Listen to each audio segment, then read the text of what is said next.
Welcome to Austin, man. Cause we Austin, Texas, marching, stepping, hands on our weapons, cause boys be flexing. Kelly in the game like a pin 'em off the chain. These boys are hard to tame, can't do nothing love it, man. Cause we Austin, Texas, marching, stepping, hands on our weapons, cause boys be flexing. Kelly in the game like a pin 'em off the chain. The boys are hard to tame, can't do nothing love it, man. Well, I be flousing while in Austin and them boys gon' hate. Some boys be popping trunk, but I be popping tailgates. The trophy truck sitting on book, I'm about to get loose.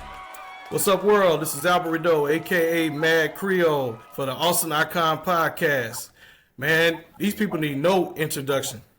Mr. Chilly Red Beats and Mr. Shorts. What's up, fellas? What's going down, man? Man, you got it. Man, we're going to start this from the beginning. Which neighborhood you from, or where were you born, and let's start it from there. Let's start it from the beginning. Man, you know, I was born in Lockhart, Texas, but we moved here All right. when I was a baby. Okay. As far as neighborhood, man, we from all over. Three years we moved, man. My top 13, East Side, 2-1, 2-3, 2-4, 5-3. You know, you name it, we've been there. That's what I'm talking about. So well-versed. Yeah. Mr. Shorts, man, let's get it. Where are you born and raised? Born in San Marcos because I was a love child. I was hidden. You know what I'm saying? I was a love child. My base is 02. Canterbury. Okay. 12 Canterbury. All right. Park. I grew up with all the Latinos. And Man. I went to Metz Elementary. Almost went to, but my mom ended up moving to St. John to my auntie's house. So I'm Buttermilk Posse, St. John, Creek, Crawdad, Crawling Cat, you know, over there. Then, you know, my dad, he was 12th Street, you know what I'm saying? So Here we go. Dove Springs like 4th grade, and I went to Josephine Houston. Ate at the Pizza Bowl in Dove Springs. Shit, man. Then when I got on my own about 14, 15, man, my first apartment was the Attics right there on 290 across from there. Yeah. You know, Definitely. The boys in Kingston Village. Yep. Old school. Yeah, went out north to Adobe. Adobe was my junior high.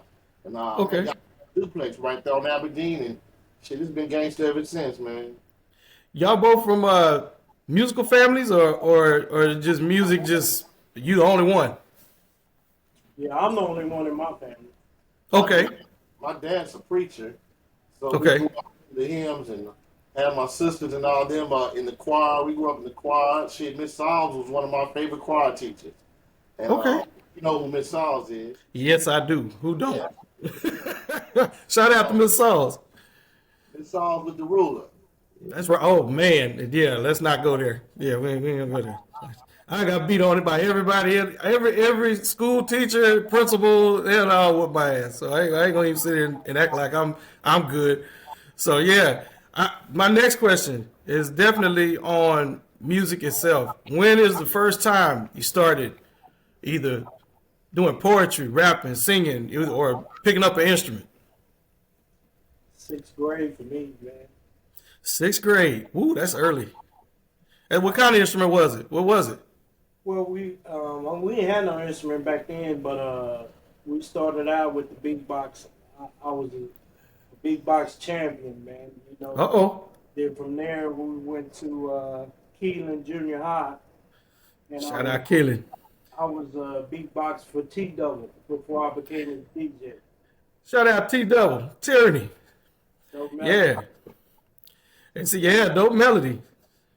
I think my first time in music was, I want to say whenever, I don't know if you remember Wolfman Jack. Yeah. Go, and I had a uncle that worked at KMOW radio station. Gotcha. And he would always bring the records back, and it like blew my mind. We had a York turntable, the kind with the little bitty microphone. Remember those little? Yeah. My mom, time 6th grade, I think around 6th grade, I ended up getting, my dad bought me a trumpet, I ended up being in the band, but I've been writing like little raps, like I'm Mr. Tim Shorts of the USA, I'm here to break it down.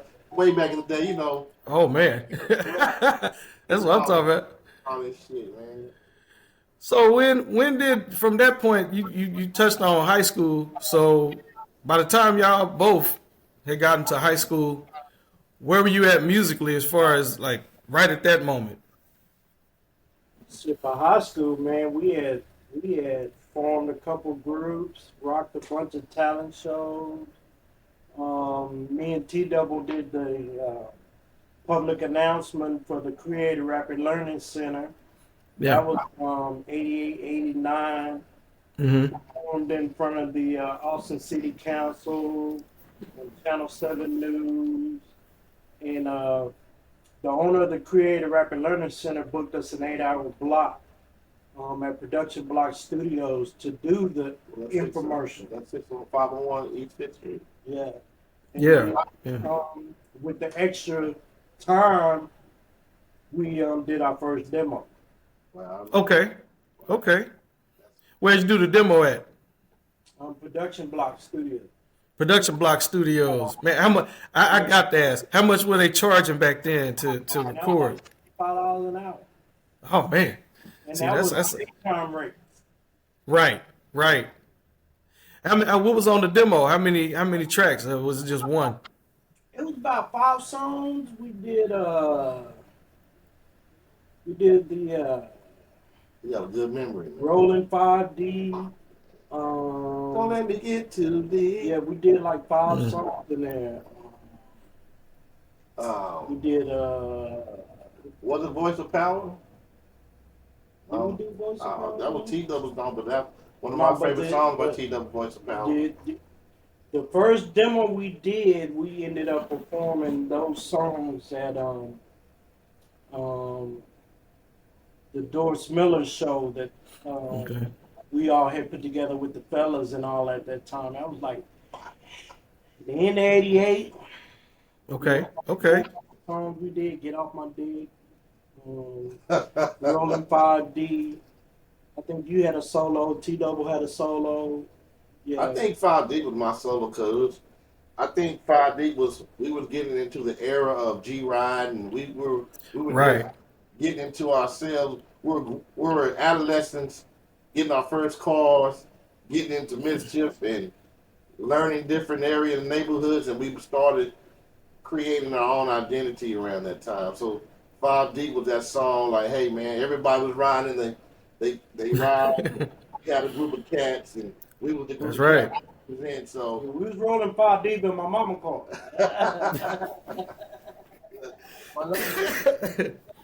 Oh man. we had a Then- bad 98, man. So then after high school, or let's say, yeah, a little bit after high school, then when did it start getting a little more serious? Like you started feeling it, like the industry started kind of hitting you a little bit. Well, that would be like '92. Okay. We were at Dante's one night, a club out north, and we Oh got man.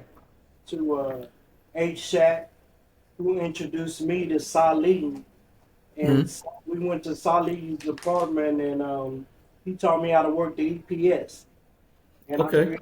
I created my first track as a producer on his keyboard, and we did the song "Pop in the Trunk," and he played the interlude on the end. We recorded it at Nero's studio.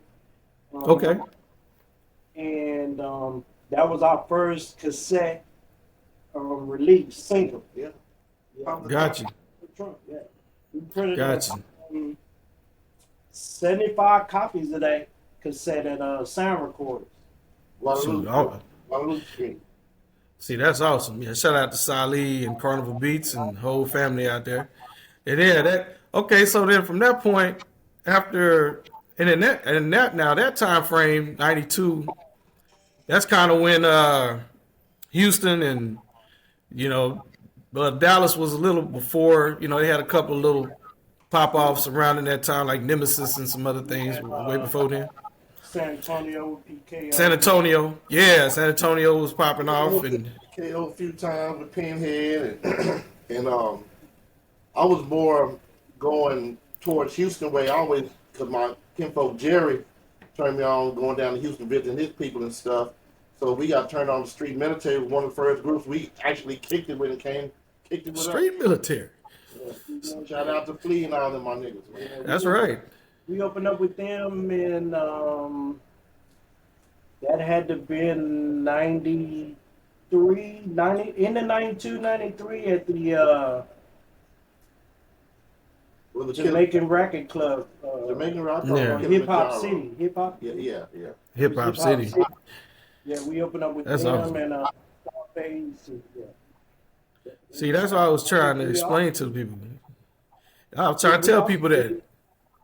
We also did a show at the back room with Ice Cube, man, back then. Oh man. Yeah, the one South by Southwest. Got you. See, back then in that time, I've been trying to educate folks so they understand that. I know people think that Houston just, blew up like that, but it was a lot of extended family. A lot of us work with them, and grew with them as well. They like our brothers, our brothers and sisters up there in Dallas too, San Antonio. All of us, we all used to work together. We all used to just bounce from one place to another. They come down here, we go up there and just work. Before it's even till today, we all are just cool like that. And one thing about Austin that people didn't know we have so many people here that work in production, rappers, artists, graphic artists, you name it. Film producers, a couple of people I went to school with did films and ended up doing videos in Houston. And I mean, even just like you said, Salih, just all that, man. We have contributed a lot. I mean, a whole lot to a lot of successes and a lot of things that happened in Texas. After that, then what happened from that point on? Man, from that point on, we just kept grinding and we really started to get a little notoriety and accomplished a few things. We dropped our first maxi single, Dope Melody. We still Dope Melody, right? Is that in that same? Okay. The blue CD with Let It Bump and Young Black Man and all that. Gotcha. That was 94, 95. Yeah, Okay. We recorded most of that album at Ed Wynn Studio with Jim Watts was the engineer. Yeah, Lone Star. Okay. Lone Star. Man, I ain't heard that name in a long time. Yeah. Everybody used to go up there. Yeah. And I think around that time, as we were growing older, getting into the music, taking it more serious, right after that maxi single, I think we started morphing into a clique. Okay. Because the neighborhood we was in. Right. We were on the east side in the Hog Pen. Hog Pen. Hog Pen Click. Shout out. Hog Pen Click, and I created the groove of Hog Pen Click because my nephew Andre Owens, better known as Cool Dre or Little Texas, Big Chief, the breadwinner. We collabed in Bobby Ray Robinson. He was the singer, and we all used to collabo at my detail shop on Cedar. Okay. And City Red was in the back as usual, banging the beats, and brothers heard the music back then and shit. We just morphed, and the first time we did a actual song together was A Young and the Restless. Chili Red was back there banging. Banging. We came together, put the song together, went to Music Lab Studios. Yeah, Music Lab Studios with what was his name? We went with Mark Defoe. Mark Defoe, hell of an engineer. Yeah, definitely. Man, he shows different styles of recording. Chili Red just picks up on everything. I just leave. Say, here, you take that. When I'm more of a writer, ideas, and an executive producer when it comes to shit. You know what I'm saying? I just put my money where my mouth is when it comes to making shit happen. And but once we got down with Mark, we started putting the Hog Pen Click album together. That's when shit just took off in a different direction because I always been a street cat, you know, from day one. And from Catappa to all my niggas in Catappa, Marshall Apartments, Casanova Club on 12th Street. You can't miss. Oh yeah. Any crack and crevice where it's going down, I was there. And so we clicked up Hall Pin Click, and we basically told the stories of the ghetto, stories of the streets, and truthful about everything. If you go to the Hall Pin Click album, everything was from the heart.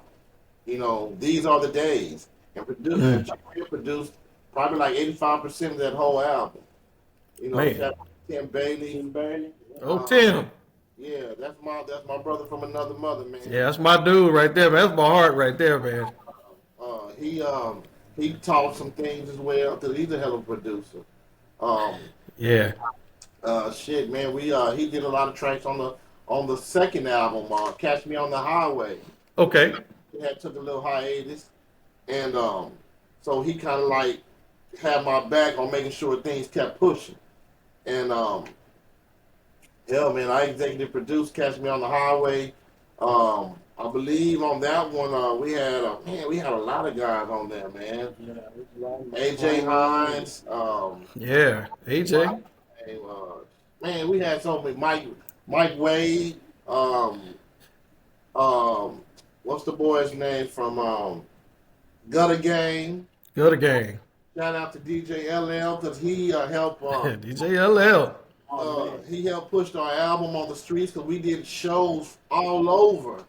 And it got to the point where anybody who came down to Austin, I don't care who you was, it got to the point Hall Pin Click was going to open up regardless. We paid our due. There was times I paid $400 just to open up for Juvenile when they came down. We was performing at the Metro, the Rehab, Spiro's, you name it. There's not a club on 6th Street that we didn't go. Emo, 211. 311, you know what I'm saying? We was all up and down that bad boy. Yeah, see, that was a movement. That was a hell of a movement. I ain't gonna lie, that was a, man, Hall Pin Click. I remember, I think we was somewhere, and somebody told me, they said, yeah, man, Hall Pin Click. I knew a lot. I knew everybody damn near in the Hall Pin Click. But when y'all converged on a spot, it was on and popping, man. It was like, damn, where's all these people come from? We mobbed the scene, man. I said, damn, shit, you got everybody in Austin up here. But that's the, I remember that was a wave. I don't even want to call that a movement. That's just a wave. Hey man, it was special, man. But it was real. It was true. It was you know, that's something. It was some real street cats. I mean, for real. I mean, from the bottom all the way to the top. It was real honest music, real honest dudes. It wasn't no, you know, wasn't fake at all, nothing. I mean, it was just all real, all real. Okay. Hey man, we can't forget about the time, you know, we was all rocking with Claymo and 3D. Yeah. We came to your spot and did a song. Yeah. Yeah, off of Berkman. Yeah, off of Berkman.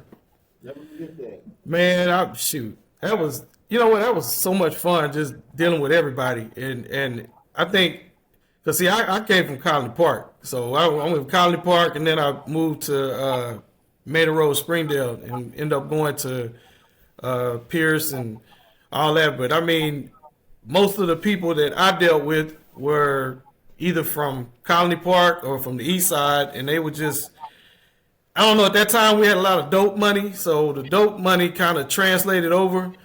And how I got in there was just kind of weird. I was already doing music, but like Casanova's the one that taught me how to do, you know, like you said, learn how to sample and all that kind of stuff. DJ Casanova taught me, but I was already playing. I've been in music since I was 12.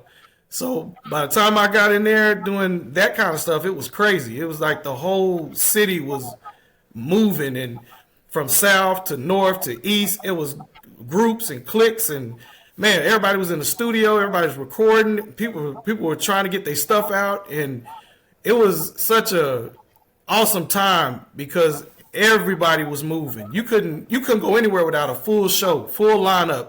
Everybody was there. I don't care where you were from in the city, you had a spot, and everybody was jockeying to try to get, hey, I'm first, I'm second, I'm trying to get on, you know. It was awesome. I mean, it was just an awesome time. The 90s was the shit. I think that's the golden time in Austin's history for hip hop. It was live. Try to explain to my son because a lot of them feel my son does music as well.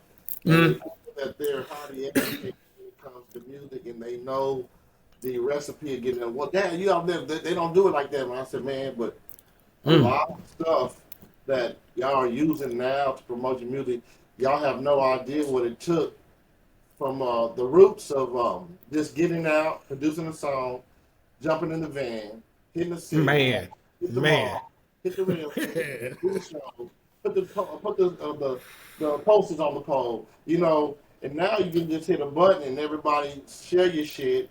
But we come from the grassroots of shit, and it's a different appreciation. Yeah, but you notice that they're you know, and it's a beautiful thing that they have the technology that they have, but the difference is the audience and for example, if we sell a CD or cassette or something back in those days, if we sell something to someone, we're giving it to them directly. Meaning they get to see you, they get to know you, they get to talk to you, you talking to that person, and then when they leave, they bump in your music in their car or whatever.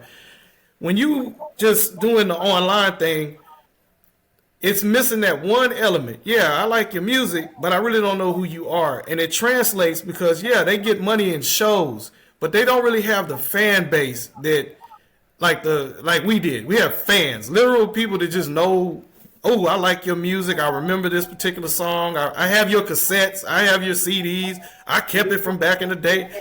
Memory. Right. Everything is so fly by night that it's quick. That's why songs That's it. Out a minute and a half. Everything's quick, and it's not got that sustained power, man. That's right. It doesn't have that staying power for them. Even though, like I said, no slight on them, they making their money, they doing their thing. I think their business sense, that's the whole point of it. They have to learn the business. We all learned the business by selling directly to people. I learned before I got my distribution deal, I was sitting there, we were selling CDs and you know, going car shows and just touring and doing things like that. Once you learn how much a CD costs and where it comes from, and I have a distributor or I have somebody here or a wholesaler that can sell me a blank CD, and then I turn around and sell it to somebody and then get my money back, it's hard for me to walk into a deal and you tell me, well, I'm only going to give you $1 per CD. Dude, I can make $10 per CD, and I can make my CDs for, hell, damn near $1.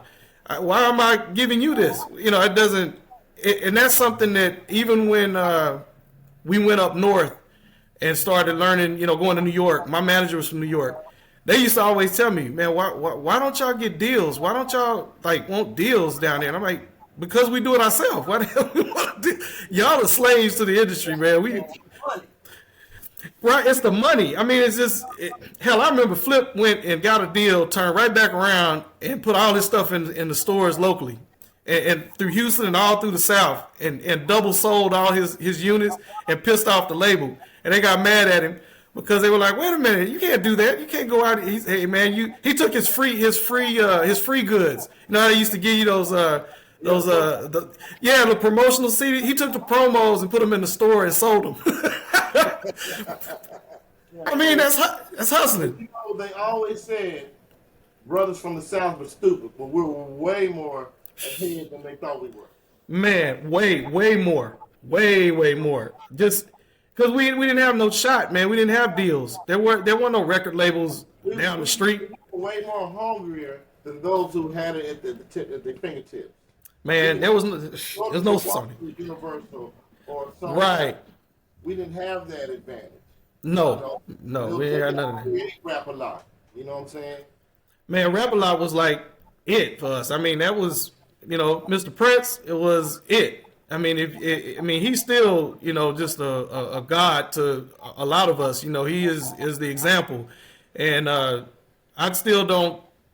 don't know. I mean, you know, like if you look at it from a lot of our perspective, it was just we knew how to. Well, I went to LBJ, and LBJ, a lot of us couldn't read, but we could sure enough count. and Reagan, we can count and we can run. I know that's right. Shoot. But I mean, and then getting back to music, man. Okay, getting back to the beats. So on production wise, I noticed I listened to a lot of the tracks that you put out, and I noticed it's a sound. It's just the way, I don't know. It's more of a gritty kind of a bouncy kind of a sound, man. It's different. It's just different. Explain like the music portion, like the production side of it, and how you do all that. Well, most of that comes from the old records, man. We were old record hunters. Crate diggers. Yeah. See, we didn't just go to record stores and dig through crates. We went to Auntie's house. That's right. Go get them dusty records under the cabinet type thing. Let me tell you something. I used to have all the dope fiends in the neighborhood go out and bring me the records, and I'll pay them. See, that's what I'm talking about. Yeah, that's a gem right there. So the production originated from sampling, old grooves. Yeah. I got into, after I was a beatbox, I was a DJ. So Okay. I got into looping, adding digital drums, live instruments. Right. And it's more of a southern flavor. It's kind of like, you ever heard of the Blackbirds? Yeah. The Blackbirds were a hip hop group. That would be me on the production. Gotcha. Let me tell you something, add something to what he's saying. Back to being hungry has a lot to do with his sound. Took an SK5 Casio. Ooh. 8 little drum pad. Okay.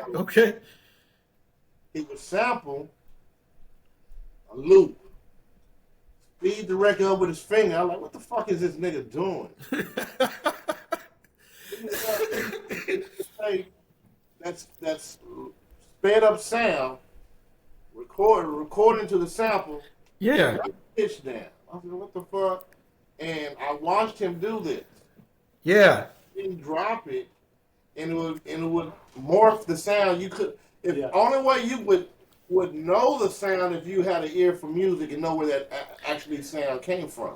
Yeah, because not only did it make the sample more grittier, but it also changed the tone and the pitch. That's right. And that was similar to what Screw was doing. Correct. So I would find a fast groove, and I'd sample it and then slow it down. You know what I'm saying? Right, and get it back in. Yeah. Now you got a whole different drum pattern. Right. Completely. Yeah, completely. And if the guys who want to sue you for sampling, there's no way they can go in the court and say, hey man, but I'm still trying to get him back to doing the old school shit.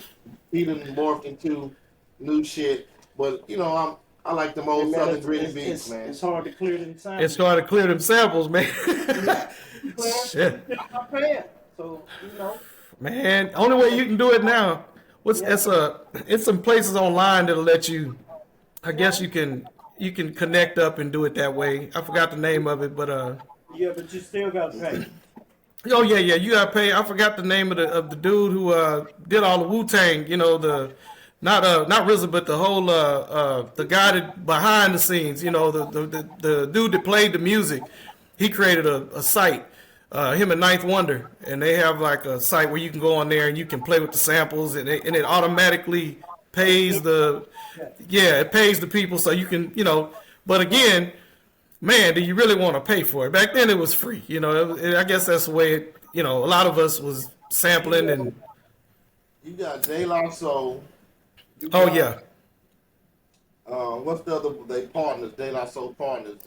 The Jungle Brothers. The Jungle Brothers.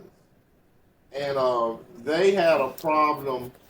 They were assigned to Tommy Boy, right? Yeah, they were Tommy Boy. And Tommy Boy was pushing their music out there without clearing them samples. Man, and you know now that I don't think they've never had a royalty, if I'm correct. There you go. But okay, think about this though. Now you can get a sample clip. Think about how Right. back then to get in touch with the label to get a, you know what I'm saying? Especially if they had a prejudiceness towards the music you was doing. And who didn't? Oh man, you gotta remember. See, people don't realize that back then, a lot of the artists that were, you know, country artists, rock artists, they did not like hip hop and rap at all. Zero, none. Yeah, man, they hear their record. You know, oh, what is that? Is that my song? Oh my God, what did they do to Oh, it? I had a record. Somebody's rapping. What is that person doing poetry over my? Oh no, we don't like that. No, take that off, real quick. Nah, it was a different time. But see, and they didn't even know we was sampling. That's the funny thing. They didn't even know that a lot of those records it didn't exist until later for them.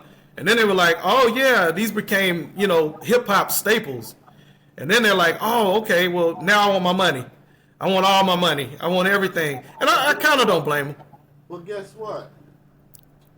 Somebody knew how it was going to create a genre of music by creating the sampler. Right. In 1984, you had Marley Marl sampling already. That's right. Cats in New York was already sampling. David Harrell for Uptown was sampling with Heavy D in them when they first created Uptown. Everything was a sample. Everything. Well, Everything. That was the only way we could create instrumentals back then. That's true. That's right. That's right. So they figured out, I don't know who did it, the white guy or the Chinese, but they figured out to make a machine where we didn't have to loop the record anymore. And you know what? I out to those people. he say shout out to all of them that made it. You know. I guess, you know what I'm saying? You know the funny thing is, I remember my first stint in Houston. When I first went to Houston, and not first went, my family's from there, but I mean like to do music. And when I went up there, I was in the studio, and they were trying to do this song, and it was a sample. And the guy was like, he said, I forgot to do his name, but he was like, hey man, he said that dude right there can play that. And I'm looking at him, I'm like, well, yeah, I mean, I can play the whatever the hell you trying to play off that record. It was a blues record. And he was like, man, I want the exact sound the way it sounds. I said, that's easy. Just, you know, back then we had, you know, ASR 10s and all that kind of EPSs and shit. So I was like, yeah, just give it to me. So I'm sitting there making the beat and basically transforming it and putting in the live instruments and trying to create it. And that's when I realized that that's when the shift happened. Like, I didn't really know Salih at the time, but Salih was like literally in the next studio down the street doing the same thing. Me and him both sitting here recreating all these blues records, and then other producers I started bumping into, they sitting in there just doing the same thing. Because they were getting wise to it. They were like, you know what, man, forget all this sampling and having to pay these royalties or either getting caught with this. How about just recreate the record and then change it a little bit? And that's when you get all the musicians from church and everywhere else. Everybody started coming in and becoming producers. And that the DJ / musician turned into a hip-hop producer. And that's the next stage for us as DJs, is to become producers. That's right. That's right. It's for MCs or to become label owners. That's right. That's exactly what it is. Yeah. That's the progression. That was the progression. Yeah. So after that time, let's get past the 90s, what happened around the 2000s, and where were we going around when we started hitting that mark? Around the 2000s, I evolved as a businessman. From street shit, doing shit in the studio. CHILLYRED's always been my right hand man, so on his hiatus, I had to figure out how to keep shit going. Right. And keep the name popping. Hoping that when he come home, be able to grab new equipment to because he's gonna learn the shit quick regardless. And he did. And in the 2000s, I think Hall Pink Click was doing their thing all the way to 2007. I took my hiatus in 2008. I was gone for about 4.5, 5 years. Mm. And when I came back, I was basically really like, man, fuck music. Because I had, how I went down, I was kind of sour because people I was looking out for were the same people that turned their back on me and it gave me up, basically. And it happened. You know, it's part of the game. That's the game.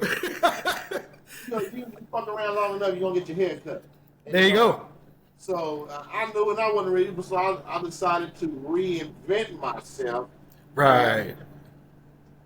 Walk away from the streets, but take what I've learned from them and put it into a different aspect. I ended up creating a boarding home system called Open Arms for people in jail and registered sex offenders, people getting out of jail with mental disabilities, the SSI and SSDI, and create a safe place, a place for them to have a stepping stone for them to have a place to stay and get back into the workforce community. Man, that's awesome. And that was my way of giving back from so much that I took, if you know what I mean. Right.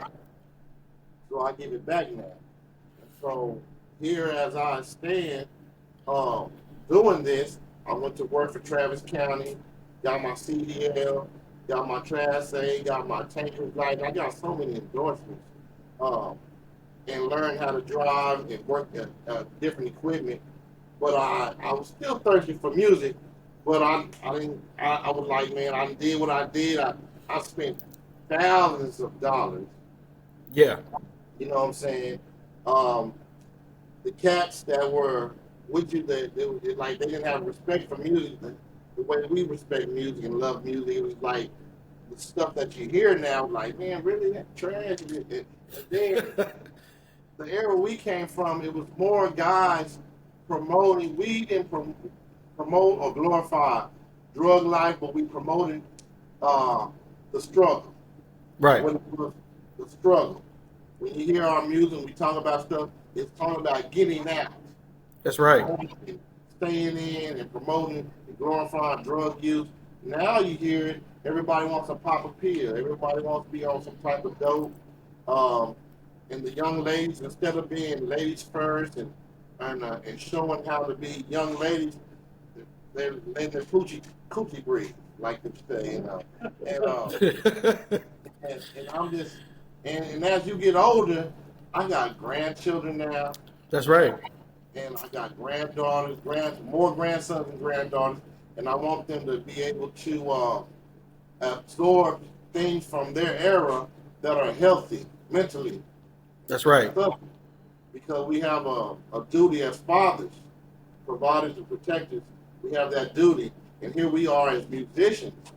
So if I decide to redabble in music like I've done the last year or two, I got to be careful on the message I'm putting out. That's right. Oh, man, why don't you do this? Why don't you do this? But they got to realize if you evolve as a musician, you got to evolve as a person as well. That's correct. So you got to grow up, man. You got to grow up. I can't be sitting here, niggas. I'm gonna cut up this. I'm gonna move this key. I'm gonna da. No, we can't do that. We family men that. You know what I'm saying? That's right. So we got to make sure and decide: am I gonna be a responsible person enough to not be so popular with the message, or put a message out? I do music now. I don't even care to make money off of music. I make money doing other shit. Right. But music is fun. I do want to put a message out there. I do want to make a brand for me because, shit, it's like we ain't got that much time left to do something. These niggas only want to do so much, you know. So, yeah. And that's why I come in. You know what I'm saying? When I came home from the penitentiary, I said, man, it ain't over. We're going to go one more game. Right. And go the hardest we ain't ever win before. That's right. So right out the gate, within a week of being home, call Tim, whatever you got, equipment in the stores, I need. I'm gonna bang this bitch up on top. You know what I'm saying? Set the city on fire. Again. And I'm Yeah, a hoarder. you doing it. I'm a hoarder when it comes to electrical shit and equipment. I don't want to do that shit. You got all the stuff. Get that shit out of here. Let's get it. Yeah. No, you putting it on, man. That's all I see. Chili Red Beats, Chili Red Beats, Chili Red Beats. I'm like, damn. I said, that's what I'm talking about. That's how you do that. That's how you do it. I'm not a social media dude because I'm a street guy. So I got my code is private and quiet. You know, I'm not, Right. I ain't got much. I don't show as much as he do. But when he's doing his thing, I'm getting my shine too. And, That's right. At the same time, I'm quiet. I'm a quiet ride, man. You know what I'm saying? You know what? You can do it at the same. It should be both. It should be both. I think that's the problem with a lot of these young dudes, man. They gotta learn to say, man, you can't be telling the street business out there, man, like that. That's why I have y'all locked up. You gotta stop all that, man. You got, whatever's done out there is done out there. You can't. That's an old school game right there, man. You can't just be telling on people. You telling on yourself. You telling on yourself, man. What's up? Not told. Man, I mean, ain't everything, you don't need to show everything on your phone. You don't need to tell everybody what's going on in your life, man. God, dog, I mean, it's crazy. You don't need to create an op in every song. Oh my God. You know why? It's different for them. It's almost like now I'll be, they are, it's street, if you want to put it in a street term, those kids are living their life and they doing what they feel they need to do. I can't get mad at them. I can't talk crazy to them because I was doing my thing too. So it ain't like, can't get mad at them. I mean, but at the same time. But I was like, you have it so much easier than we do. And that's right. You got so much. That your fingertips have. So why would you go backwards after cats before you spent years and decades in the penitentiary showing you this is the results of this, man? So that's the thing I don't understand. You got. Why would you want to go backwards? The funny thing is, some of these kids, I can even talk about my own children. I remember they at school and they come home and you start noticing their verbiage change. Like the way they talk. And right. I'm like, you hear that little chirping. You know what I'm saying? I'm good, bro. Right. And you like, where'd that come from? Man, we dummying down, bro. And don't you realize at this age where we're now, we survived the crack era. We have been touched. The gang era. Woo, cracking gangs. Everybody hand in hand. Been touched by the crack era. If you're 60 on down, man, right now 50 something, you survived the crack era because your life's been touched. If you wasn't involved with it, one of your parents was on it, some type of way you was embraced by this shit, and if you survived it, yeah. You talking about surviving Diddy, surviving Kelly. What about surviving crack? Crack was all, man, it was crazy here, man. It was crazy. You know how many entrepreneurs that it actually took out the game? Cats who touched over six figures who were able to put, and they know what they were doing because this thing, if every guy that they didn't take off the street that was actually a real entrepreneur that was able to put a business on here, set up a business, a forefront, and you wouldn't see the gentrification you see right now. You know what? We was talking about that the other day. I remember it was one day I was sitting in the studio. I just came back. I was on tour and I came back. I went to the studio and my phone, back then we had pagers and, and two ways and all that kind of mess. And somebody hit me up. They're like, man, they taking people off the street. I'm like, what you mean? Next thing I know, I'm getting calls from out south, out north, hell, Elgin, you name it. Everybody, just anybody, because people don't realize musicians and music and dope back then kind of went together. Yeah. So all the gangsters were rappers and all the record labels were owned by the gangsters. And I mean, so it was like the gangs was there. So when they started wiping the street, I mean, they took everybody. I mean, they just locked up everybody and just put everybody in jail like in one day. They just went just boom. Then they just started picking apart different neighborhoods. Next thing you know, wasn't nobody there. It's people just now coming home. Hell, I'm 53 years old. I just saw a friend of mine I went to school with. He just got out of the pen. Just got out. Man, that's a long ass time to be locked up, dude. During that, between that period of time of people being locked up, and there's no relevant people out here to make moves for the city and the community, regardless of You're what right. type of style they were living. It gave the powers to be opportunity to take your grandmother's house. That's right. That's right. Take over a whole neighborhood. They took the east side over. East side is gone. It does not exist anymore. Got a whole culture. Man, wiped it out. I mean, it's gone. I mean, literally, there's nothing there that I even remember or recognize. I get lost going through neighborhoods, and you know, now they in Northeast. Now they over in Northeast. Now they took that over. So now you don't have that no more. It's crazy. Man, it was a military move. Yeah, it was.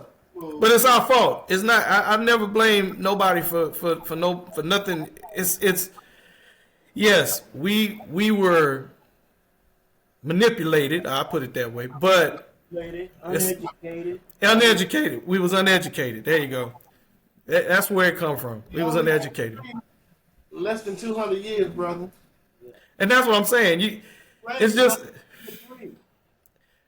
That's why, like you saying, the kids of this era, you have to learn, man. You can't keep doing this over and over and over. We were just talking about that on the last podcast. We were talking about me and G Bully. We were talking about George Corbin, talking about his life story, and we was talking about.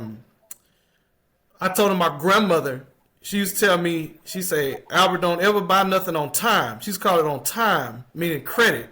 That's right. Using that old school term, and she explained to me how slavery and how they used to do the slaves when they first got let go. They was like, okay, you free. You're like, okay, well where we gonna go? Where we gonna go? Getting hustled. We gotta go right back to the same person that our slave master was. You know. Then you gotta go to the store. You go to the store and you say, okay, I need some eggs. I need some food. Well, I don't have no money. Well, guess what? We'll give you these eggs. We'll give you this flour. We'll give you all this food that you want. We're going to give it to you on time. And then what we want you to do is you're going to go and work all day long doing the same thing you was doing before, but now you're not getting no money. You working just for your food, and you still owe this man all this big old long list of stuff because he's charging you for this. He's not paying you for the labor you're doing. He's charging you for the milk and the eggs and acting like you ain't got no money. It's crazy. I mean, it's like, but that's what record labels did to us. If you look at it like that, they took our copyrights, our everything. And still to this day, they still giving these kids crazy ass deals. And I mean, it never stops, man. It's just a circle. You know, these 365 deals are no different than sharecropping. No, it is sharecropping on steroids. Yeah, it's no different than sharecropping. You know, my grandfather, Orange Shorts, he was a sharecropper. He was the first one to break the deal with the white man because, you know, when it's time for the crop to be brought in and harvested, yeah, they took everything and left you with what they wanted you to have. That's right. My grandfather was the first one to say, "No, we gonna give you what you want, what we want to give." Right. And called him the meanest man in Texas. He rode a bull. My grandfather didn't ride a horse. He rode a bull. And when he come into town, he gave the man what he wanted. And that would start making a tradition. Everybody that was in the area started like, hey, we gonna do this. We gonna give you what you want to give you. That's right. It's business. Texas, Rosebud, Texas, man. And the only thing I can say for these young cats out here with these deals, I salute the youngsters for being independent. Like, yeah. Man, what's that young boy? Soldier Boy. He kicked off an era, and that the boy out of Chicago, Chance the Rapper. Yeah. All these independent greats, man. I take my hat off to all those cats because they showed you that you didn't need a label. No. But now here's the deal. The label's saying, okay, y'all done got slick on us. Y'all done pulled a food stamp move. Remember how we used to go to food stamp? Yeah. Okay, y'all pulled a food stamp on us. Now we're going to do streaming. Right. Streaming is the new fuckery. Man. So now we got to figure out, do we going to go back in time and make tangible material that we can actually touch and trade? Right. We're going to continue, but that's going to have to, the tangible stuff is going to have to bring made back popular because the vinyl's coming back. Yeah, vinyl's coming back, definitely. But it's hard. It's hard. And only the whites and the Mexicans going to be able to want to buy, because you know black folks is not going to buy shit that hot. Overseas, it's real hot. That's where it is, pretty much. Yeah. The vinyl is hot over there. They love it. I mean, it's like back in the day. We got to find something tangible, bring the CD back, the USB, whatever we can do to pump. You know what? It's almost like that streaming. That streaming is a man. That's a motherfucker, man. That's something I ain't never even seen before, man. Numbers, you know what I'm saying? I've never seen anything like that. We got cats that can boost their numbers up, and you got a million views, but you ain't had no real record sales. There's no money. There's no money in it. It's No money. it don't exist. I mean, because they were looking at my streams and all my stuff combined, all the artists, everything I ever did, and I'm looking at it and I'm like, okay, that's great, but where the hell is the check at? I don't know what the hell that is. How many cents per what? Oh, hell no. 1,000 with Swing Down. That was over 2 years ago. We dropped Swing Down with Lil Kiki and me, and I'm already almost close to 100,000 in streams and views. But shit, Where the money, man? He said, where the money at? The only money you can kind of get is from YouTube a little bit. If you have your ASCAP, if you publish your music, it's kind of there, but that ain't even no money, man. I mean, it's this totally, like you said, it's almost to the point where you need that tangible, man. You need something. I don't know what it is that you need, but you need something. You gotta go back to the trunk when you do shows, when you set up your booth. Shout out to South Park Coalition. They're like the epitome of merchandise. And Point Blank, Murder One, Klondike Cat, K Reno, all my boys over there, man. Them niggas is the epitome of merchandise.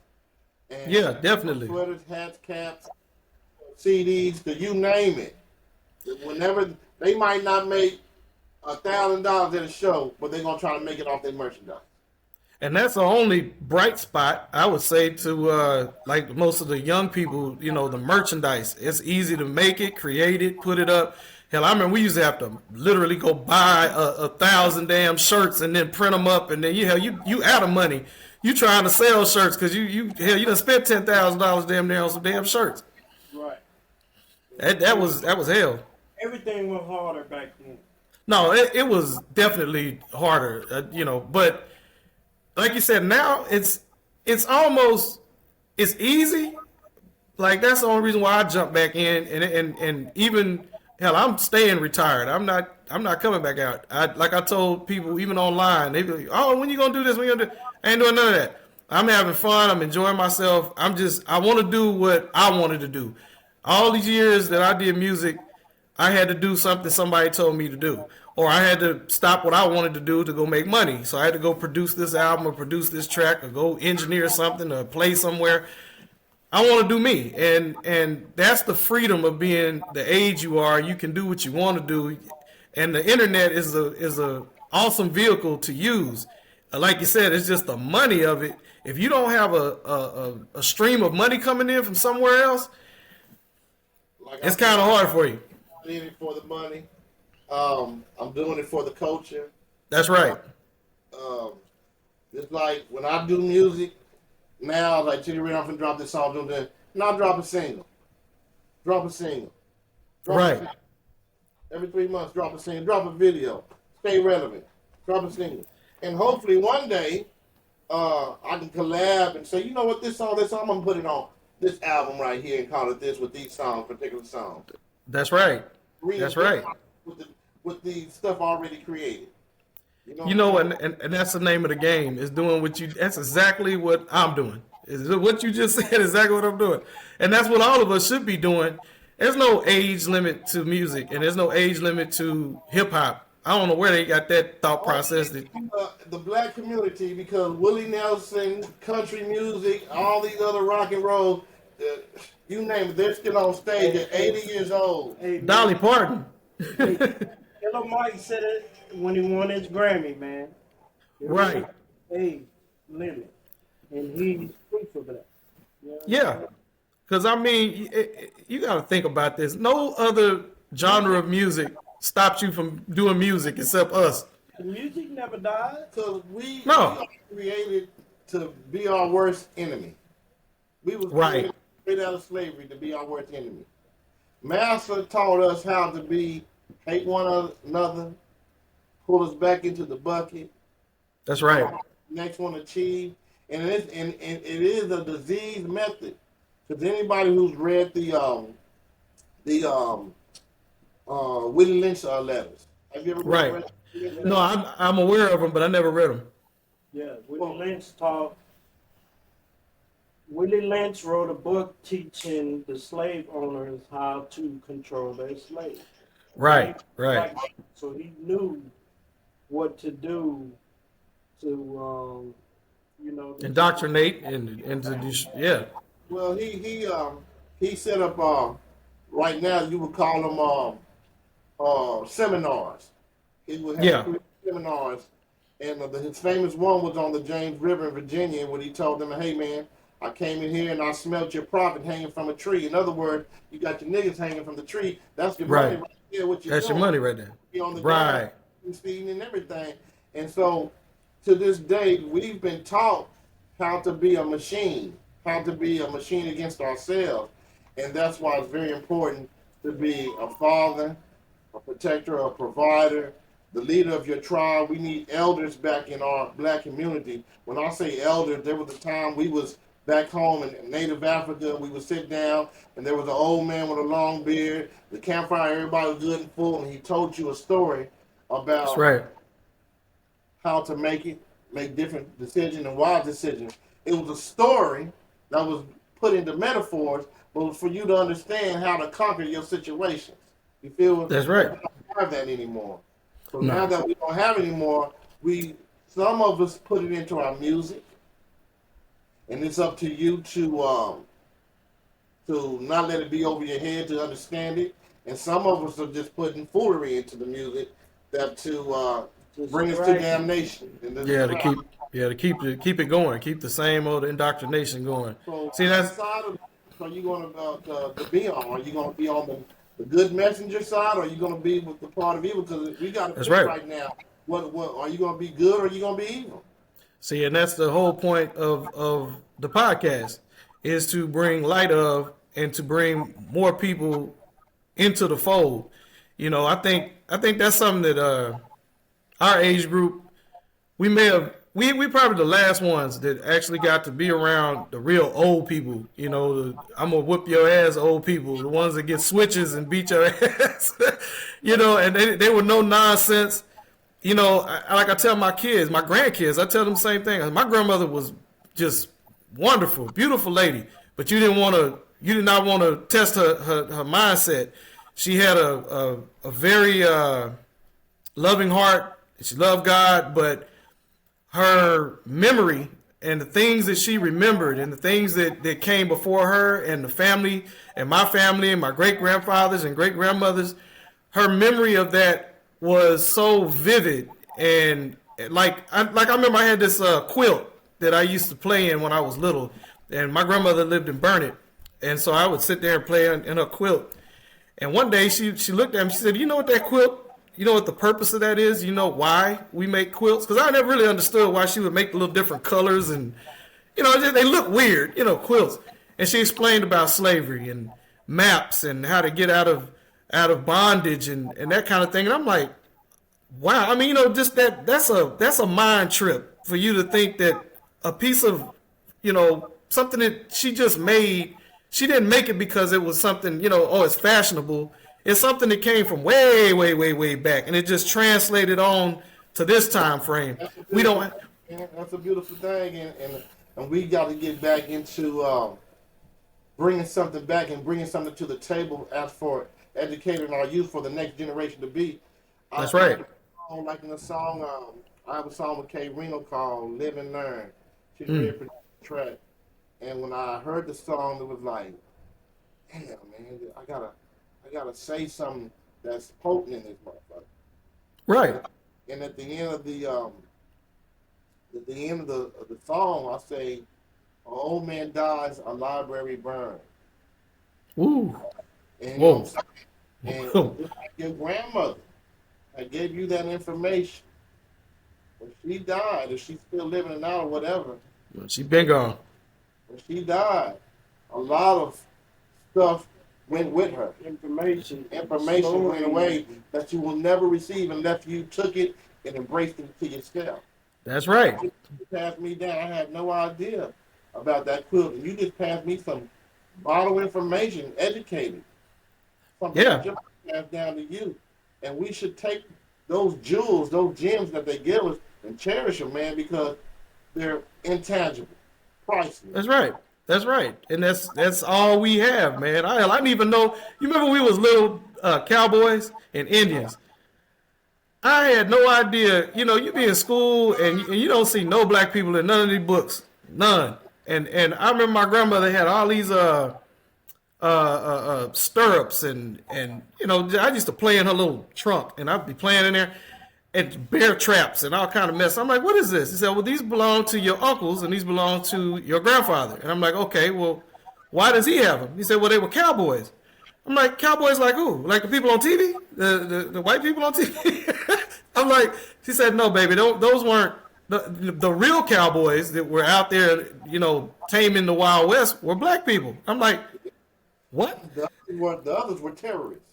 Right. And see, it's crazy that it's crazy to learn those things. And then, because see, our age group, we turned on some of our educators because we would go in with all this knowledge and the teachers would tell us all this stuff. And we'd be like, well, yeah, my mama told me that Abraham Lincoln didn't free the slaves. And they, oh, yes, he did. And no, why are you getting out? We're sending you home. And then, you're like, my father was very militant. He was black power. Yeah. And he was just, and a lot of stuff he brought to the table about the miseducation of the black man, it like blew my mind. Like, wow. And so when I was in school, I was like, kind of like, you would deem me hard-headed because I knew better than what you were telling me. Right. You telling me something totally different than what this. First of all, it's kind of, we was talking about this story yesterday. I asked my dad, he went to Old Anderson. So I said, Dad, what were y'all doing in the 50s? Like I see the white people with their hair slicked back and the, the music and the cars and all that. The happy days. Yeah. I'm like, where's the black people at? What were y'all doing? Like, what was going on in the 40s and 50s and things like that? In when it comes to TV, radio, we were missing, but we were blackballed of what those white folks were doing. Right. We would take that. That's what he was like. They got this from us. We was doing that. I'm like, wow, that man. And you can see it when you go to California, when you go to New York, when you go to different places, and you see black people in general. You start realizing that, oh man, our culture was all like that at the same time, and that's why it's crazy. Hanging out at the hamburger joint. Right. All that stuff been done, man. Done over and over again, man. And it's sad, but that's again where the young people come in at. Like, we have the knowledge, but some of us, I ain't gonna say all of us, but some of us have the knowledge, but if we're willing to use it for them, then it helps, And even just music-wise, just making beats, productions, and all that good stuff, it's changed so much. They don't really take pride in what they're doing. It's just kind of a bop, bop, bop, we done. There's no changes. A lot of them hard-headed. A lot of youth come to me, I ain't school OG. Well, put me in the studio, man. And I know some cats that make their own music. And I said, man, you need to go to holler at Chili Red and see if you can teach yourself, because a lot of them are just tap tap. A lot of them have no idea how to really use a board or how to mix, and they need people like him to teach them, the new up and coming producers that are going to, hey man, and if you need some advice about how to executive produce or how to make your money, come out at me. I'm down. I want to see the next young cats be successful, and don't be foolish with your money, because man, right now the dollar ain't worth the paper it's written on. Can't lie about that. And so you got to find ways to maneuver out here to stay fed and stay out here and stay, irrelevant. Just to have the everyday livelihood. And that's the reason why the podcast exists, man. I want to make sure that I give anybody in the city that's doing music. It's like, I remember some little kid, he came up to me, my kids, they go to school, so one of them had asked me something, and I was like, yeah, I did music a long time ago. And then he said, no, man, I seen you on like Spotify and on this and on that. Man, you know these people? You know Big Mo, and you know that? I'm like, well, yeah, okay, yeah. You know E40? Yeah, I know. You know these people? You know this, you know that? Yeah, I know these people, but what's that got to do with you? What are you trying to say? What do you want to say to me? And it was, he wanted to do music. But the problem with the thought about doing music was he didn't know how to approach, and he didn't know how to, he's like, well, I didn't know Austin, there were people here that did, like hip hop, like did rap. Dude, are you serious? You mean you really have never heard of nobody in this city that's done music, really? And then I thought about it. That's because we don't promote ourselves to that point. I think it's because I'll be honest. I know you're gonna say the same thing. We all did the work because we just did the work. I wasn't looking for a platinum album. If it came, great.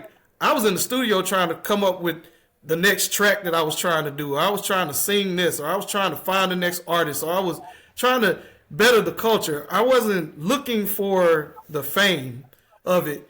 And because I wasn't, when I got tired of being in music, I was done with music. I wasn't trying to look for that. And that's kind of what's wrong with us. We're not looking for it. We're not trying to go for it. And that's good. I felt like I was already famous in the hood. Well, that's what I'm saying. That's it. I can't go to one side of town and cat don't know me on some type of level or another, you know what I'm saying? So, hey, man, I'm good. I just say I'm good. I'm happy with my life. I didn't, but see, but that hurts the youth because they don't see us, and that's a problem. They just don't see us, and then if you don't see me, then you can't come ask me something, or get that one little piece of knowledge that you might want. And I'm open, like you said, I'm open to talk to them, and I know you guys are too. It's just if we don't exist, then they don't know that we're here, and I think we kind of. I'm trying to tell my son all the time. I said, man, I loved talking to my father, my grandmother, all the shit. I can roll down 12th Street, see cats on the tree, and I pull up, hey, what up, school? What up, shorty? Right. And to their stories.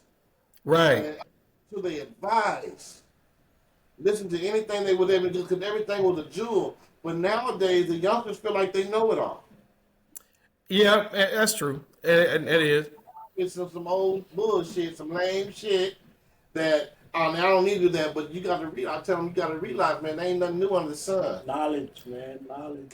But there's always those that do want to seek it out, and that's the whole point of us being available to them, and also being using platforms that we all have to better each other, and that's why I'm trying my best to get as many people that I know that were in the music business that did it at a high level, that I know that when you speak their name, it automatically rings. You say, oh yeah, I know who that is, man, that dude, da-da-da-da. And that way, it just gives more credence to what we are and what we did. Like you said, it's almost like we're almost the cowboys in my story with my grandmother.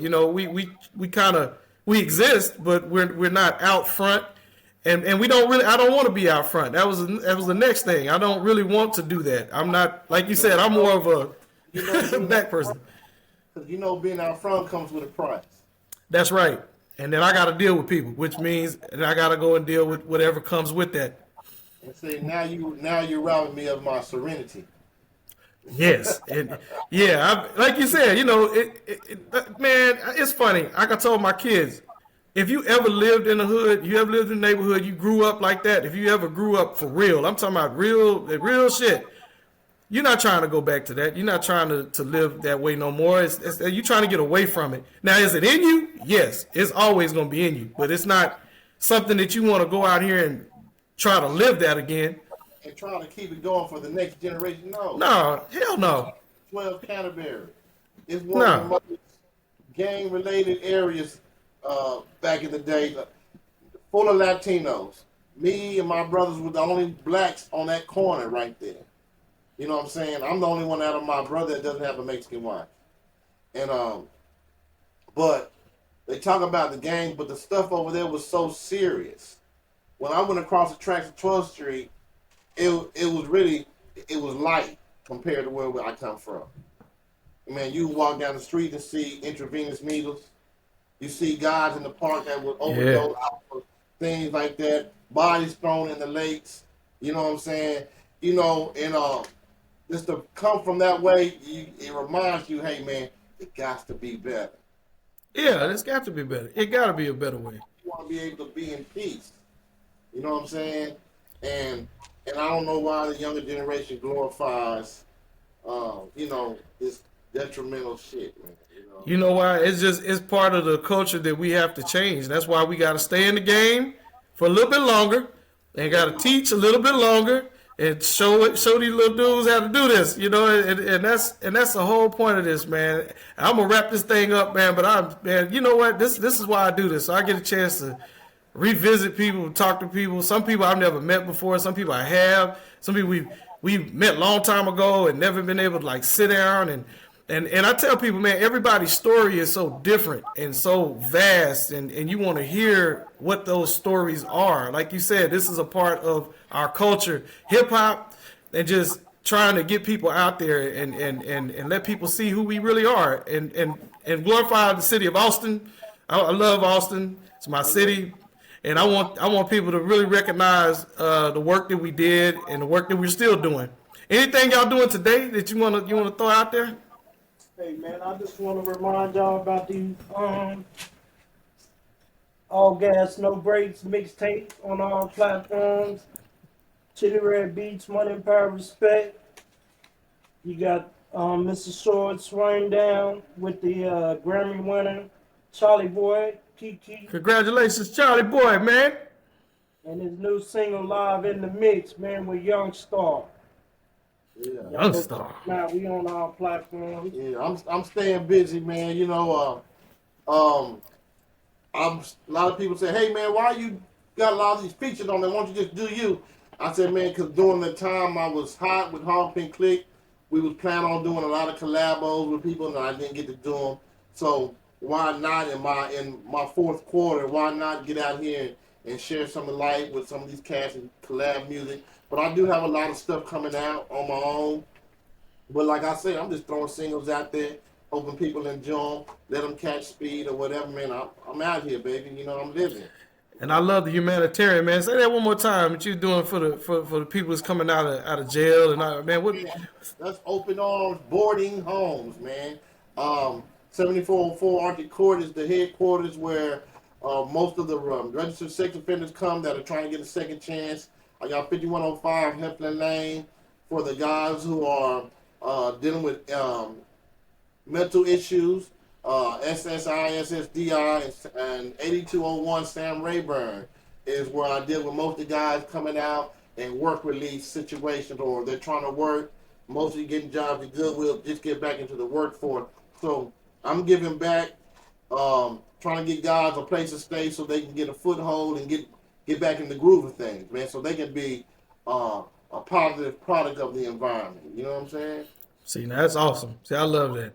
Well, man, like I always tell everybody, man, we're gonna shout it out. We're gonna say peace to everybody, man. Thank you guys for coming on, man. And we'll see y'all later. Y'all stay safe out there. One.